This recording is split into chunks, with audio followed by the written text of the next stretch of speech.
मधुपुर नामक एक सुंदर गांव में जयंत और मानसा नामक पति पत्नी रहते थे। पति पत्नी दोनों उसी गांव में सब्जियां बना के बेचते थे और आए हुए पैसों से खुश रहते थे। जयंत का मानसिकता ऐसा था कि अगर उसे कुछ करना है तो करना ही होगा। एक दिन जब वो सब्जी खरीदने दुकान जाता है तो किलो प्याज कितने का है भैया? 150 रुपए। क्या 150 रुपए? जी हाँ, अब तो प्याज के दाम बढ़ गए ना, अब कोई भी दुकान जाइए यही दाम होगा। आप सब लोग सब्जियां उगाने वाले के पास सब्जी कम दाम में खरीद के हमें ज्यादा दाम में बेचते हो। ऐसे अगर करोगे तो कोई खरीदेगा सब्जी आपके पास? मुझे 2 किलो का प्याज 200 में दोगे? मेरे दुकान में मौजूद प्याज की गुणवत्ता अच्छी है, इसीलिए मैं इन्हें इस दाम पे बेचता हूँ। आप चाहे तो खरीदो या नहीं, पर मेरा दाम इससे कम नहीं होगा। दुकानदार की इस बातें सुनकर जयंत को बहुत गुस्सा आता है, इसलिए वो सिर्फ उसके पास सब्जी खरीदकर बिना प्याज के घर लौटता है। अपने पति को घर आते हुए देख मानसा उनके पास जाती है। अरे, आप प्याज नहीं लाए? क्यों? 1 किलो प्याज का दाम 150 रुपए हो गया है, इसलिए नहीं लाया मैं। अरे रे, सब्जी बनाकर बेचने के लिए हमें हर सब्जी में प्याज डालना है, क्योंकि उनके बिना तो स्वाद अच्छा नहीं होता है जी। अगर प्याज का दाम बढ़ गया है तो कम प्याज लेके आ जाते और हम भी उसका इस्तेमाल कम ही करते, ऐसे प्याज ज्यादा दिन भी आएंगे। मगर आपने तो गुस्से में प्याज ही नहीं लाया। गुस्सा कम होने के बाद मेरी बातों को जरा ठंडी दिमाग से सोचिए, आपको ही समझ आएगा। ये कह के मानसा वहां से चली जाती है। अब कुछ भी करके मुझे प्याज लेके ही आना होगा, क्योंकि उनके बिना तो हमारे सब्जी में स्वाद ही नहीं होगा। हाँ, ऐसे वो सोच में पड़ जाता है। अरे हाँ, ये तरकीब अच्छा है, मैं सब्जी उगाने वाले के पास जाऊंगा। मुझे वैसे भी इस गांव में प्याज उगाने वाला एक आदमी पता है, उसके पास जाके मैं प्याज खरीदूंगा, तब कम दाम में ज्यादा प्याज मिल जाएंगे। बहुत दूर होने के बावजूद भी जयंत उस सब्जी उगाने वाले के पास जाता है। भाई साहब, मुझे कुछ किलो की प्याज चाहिए। आप पहले ये बताओ कि 1 किलो का दाम क्या दे रहे हो? मेरे पास पूरे 500 किलो के प्याज है भाई। उस सब को मैं 30,000 में बेचना चाहता हूँ। उसमें से आपको कितने किलो चाहिए? इसके हिसाब से देखा जाए तो हर किलो का 60 रुपए हुए हैं। मेरी ही तरह सबको प्याज की जरूरत है, इसीलिए अगर मैं इसके पास मौजूद सारे प्याज को खरीद लूंगा तो मैं ही उन्हें बेच सकता हूँ और मुझे दुगना लाभ मिलेगा। हाँ भाई साहब, आपके पास मौजूद सारे प्याज को कल मैं आके खरीद लूंगा। ऐसे कहकर वो खुशी खुशी अपने घर चले जाता है। लेकिन मुझे सबकी ही तरह दुकान के बजाय कुछ और तरीके से, कुछ नए तरीके से इन प्याज को बेचना होगा। यही सोचते हुए वो अपने घर पहुंचता है। हाँ, अगर मैं एक ऑनियन बैंक शुरू करूंगा तो जो भी पहले आते हैं बिना देरी के उनको मैं उनका हिसाब दे दूंगा, और वो भी कम दाम पे, तो सभी मेरे ही पास आएंगे ना।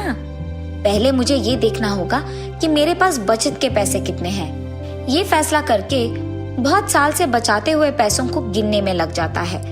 उसकी पत्नी ये सब देखकर उसके पास जाकर पूछती है, अरे आप हमारे बचत के पैसों को क्यों गिन रहे हैं? मैं इन पैसों से 500 किलो की प्याज को सिर्फ किलो के 60 रुपए पे खरीदने वाला हूँ और बेचते वक्त उन्हें 100 रुपए किलो का बेचूंगा। ऐसे मैं हमारे पैसों को दुगना करने वाला हूँ। हमारे बचत के पैसों का ऐसे इस्तेमाल करना, पता नहीं। आपका सब्जी बेचना तो ये पहली बार है। अगर नुकसान हुआ तो हमें बहुत कष्ट लेना पड़ेगा। इससे बेहतर है कि हम हमेशा की तरह अपनी सब्जी बेचें। मानसा, जहाँ तक मैं जानता हूँ इस हिसाब से हमें सिर्फ लाभ मिलेगा, नुकसान नहीं। मुझे जो करना है पता है, इसीलिए तुम इसमें मत पड़ो। ये कहकर उस सारे पैसों को लेकर वो सब्जी दुकानदार के पास जाकर 500 किलो के प्याज खरीदता है और खुशी खुशी अपने घर लौट जाता है। उसके विचार के अनुसार ही वो ऑनियन बैंक लगाता है और गांव में सबको उसके बारे में पता चलता है, क्योंकि वो 1 किलो का 100 रुपए और 5 किलो का 400 रुपए लेने लगता है। ये सब वो एक बोर्ड पे भी लिख के बाहर रखता है, तो सभी उसके पास प्याज खरीदने आते हैं। ऐसे ही कुछ दिनों में गांव में सारे लोग सिर्फ जयंत के पास प्याज खरीदने जाते थे, क्योंकि उसके पास का दाम बहुत कम था। इतना कि लोग दुकान से प्याज खरीदना बंद ही कर देते हैं। ऐसे बहुत दिन बीत जाते हैं। एक दिन जयंत उसके ऑनियन बैंक में कमाए हुए पैसों को गिनने लगता है। लगता है कि कुछ दिनों में और भी बढ़ने वाला है। वैसे ही गांव में सभी लोगों को प्याज मेरे ही पास खरीदने की आदत लग गई है, इसीलिए जब तक प्याज का दाम न बढ़ जाए तब तक मैं इनको मेरे पास छुपा लूंगा। एक बार जो दाम बढ़ जाए मैं इन्हें वापस बेच दूंगा कम दाम पे, तब मैं और पैसे कमा पाऊंगा। ऐसे वो उसके सोच के अनुसार ही उस सारे प्याज को छुपा देता है और उन्हें बेचता नहीं है। ऐसे ही कुछ दिन बीत जाते हैं। एक दिन जयंत सब्जी खरीदने दुकान जाता है। 100 रुपए के 4 किलो प्याज, आइए बाबू आइए, ऐसे एक दुकानदार चिल्लाते रहता है। ये सुनकर जयंत आश्चर्यचकित हो जाता है। क्या 100 रुपए का 4 किलो प्याज? अरे मैंने तो सोचा था कि प्याज का दाम बढ़ जाएगा, लेकिन ये तो गिर गया है। अब मैं क्या करूं? तुरंत मुझे अपने प्याज को देखना है और उन्हें शायद बेच देना होगा।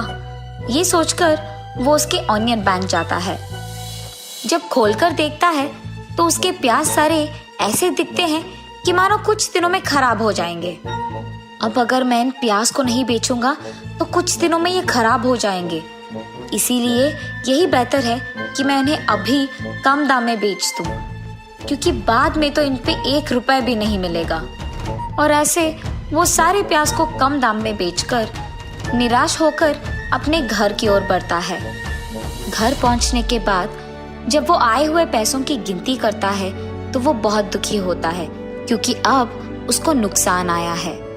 उसको निराश देख उसकी पत्नी जयंत के पास जाती है। अरे आप ऐसे दुखी क्यों बैठे हैं जी?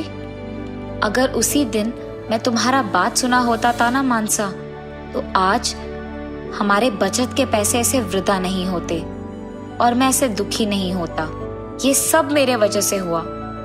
ये कहते हुए प्याज बेचकर आए हुए पैसों को उसकी बीवी को दिखाता है और बहुत दुखी होता है। आपके दुखी होने से गुजरा वक्त तो वापस नहीं आएगा ना? चलिए छोड़िए, जो हो गया सो हो गया।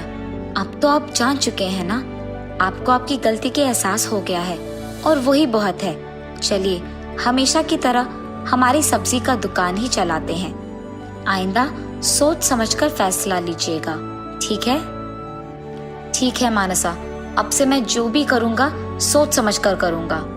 जल्दबाजी में ऐसा फैसला नहीं करूँगा मैं।